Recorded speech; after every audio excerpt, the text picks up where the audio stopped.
Opportunity won't wait. Don't miss your chance to own the metal powering the tech revolution. Silver isn't just shiny, it's indispensable.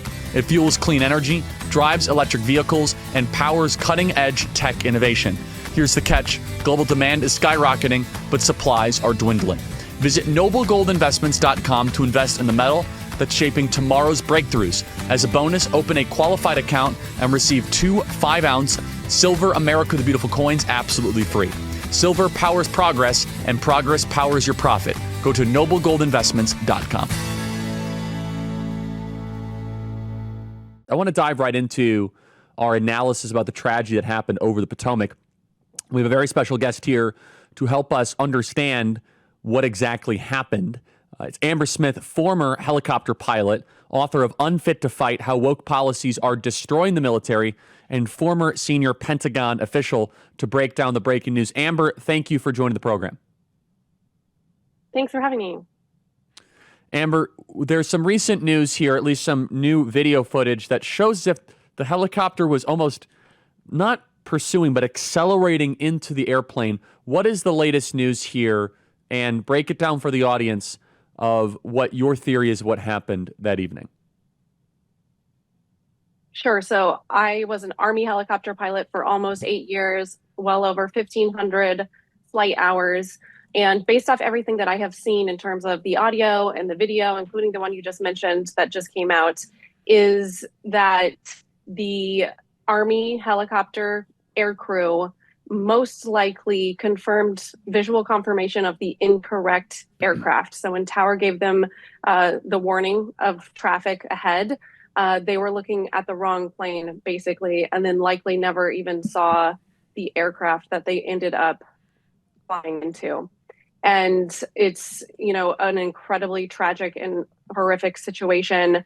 But in Army aviation, especially when it comes to helicopters, things are moving a million miles an hour. You have a lot going on in the helicopter. We are learning a lot about some mismanagement of the National Capital Region airspace around Reagan, some of the helicopter corridors and the altitudes involved there, and very minimal altitude separation requirements between these incoming landing planes to Reagan and the helicopter traffic around them. A big red flag that I have seen in all of this is how common it has happened that the tower at Reagan is allowing these helicopters to fly underneath or behind incoming commercial planes as they're coming into short final to land at the runways. That is extremely risky.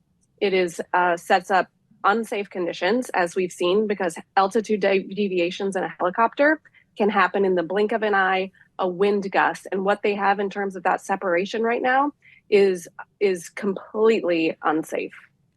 So, yeah, I mean, it's a very basic question. Again, I'm just a civilian.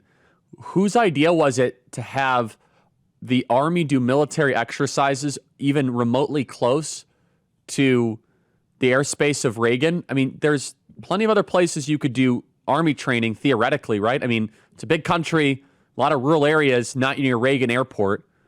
Who made this decision, and for what possible reason? And why did no one ever think in the months or the years leading up to this, hey, these near misses are probably a good reason to suspend these training exercises? Yeah, so my assessment off of this is that it is the AO, the area of operation for this helicopter unit. So this helicopter unit's mission is to conduct operations down that corridor that I told you about, that flies basically down the Potomac River. And to my knowledge, it was a check ride. So this was not technically training, although I'm sure the training goes on there as well. This was a check ride. So an annual check ride where they're doing all sorts of procedures and maneuvers. And I'm assuming, this is me assuming, I do not know if it is like a requirement. I'm assuming that they have to be checked out in this location because it is their mission. But that's something that I want to see, because if that is a requirement of theirs, doing these types of operations, maybe being familiar with the route should be a requirement, but actually going out and doing something like APART, which is an annual flight evaluation, should not be in this proximity to one of the biggest metropolitan airspaces when it comes to the combination of helicopter and commercial aviation. So I want to broaden this. You wrote the book that was that really addressed this, Unfit to Fight: How Woke Policies Are Destroying Our Military. And so I don't want to blame any sort of particulars on this incident, but can you give us more examples on how these woke policies have weakened America's military preparedness? Absolutely. So the opposite of DEI, which we have heard the president talk about since Inauguration Day, even before, is merit. So what we've seen in the Biden administration, they pushed all of this diversity, equity, inclusion into all of the federal government, not just the military. My book's focused on the military, but so the opposite of DEI is merit. Merit means you are the best person for the job. You have the best test scores. You did the best interview. You have the best experience, the best physical fitness. Whatever the standard may be, you're there. And that's how you get promoted. That's how you get the job. That's how you get selected for flight training. So when you bring in this DEI, obviously, in order to get people who are not qualified into those positions, you have to lower the standard. You have to ensure that the people who are not qualified are able to somehow, pass the bar. And therefore, they do that by quotas or targets and lowering the standards. When you lower the standards, someone else along the line is having to pick up the slack. It weakens the chain, it weakens the unit and the mission as a whole, and it sets it up for dangerous operations. And so how would you recommend going about fixing it? I know the president has issued some orders already to fix this problem in our military. Give us some specifics, further action items that you'd like to see the president undertake.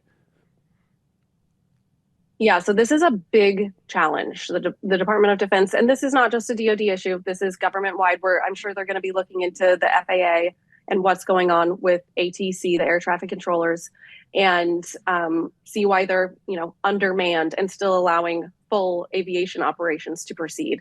So there's a couple of things that need to happen. One, you've already seen the executive orders going out that sort of squash what can be squashed with an executive order, removing some of the policies that were put in place for the Biden administration. The implementation of that is ongoing. You need to change things immediately, culturally, to merit-based. And that needs to be from the top down. From president, we're seeing it SecDef, and then through the commands all the way down, that DEI will no longer be tolerated. This is going to be a significant task. The work is just getting started. So you can issue the executive order, but now you need to ensure that it's going to be implemented all the way through the ranks, all the way down to the rank and file, through all the commanders that chose to implement and enforce, the vaccine mandates, the ones who chose to kick out, the 8,000 troops that were combat proven. And so you're going to have to get through all of those people to ensure there's not sabotage going in along the ranks. That's going to be that cultural aspect that I talked about. That is what is going to be incredibly challenging. The other part that needs to be done is accountability. When there is no accountability in a culture that is running rampant with DEI and lawlessness, no one is going to change. So until there's some accountability for the leaders who have created the damage, have fostered this environment that has hurt the military and weakened the military and damaged our national security because of it, that accountability is essential to making the military whole again. Great analysis, Amber. Thank you so much. Everyone should check out your book, Unfit to Fight. Thank you so much.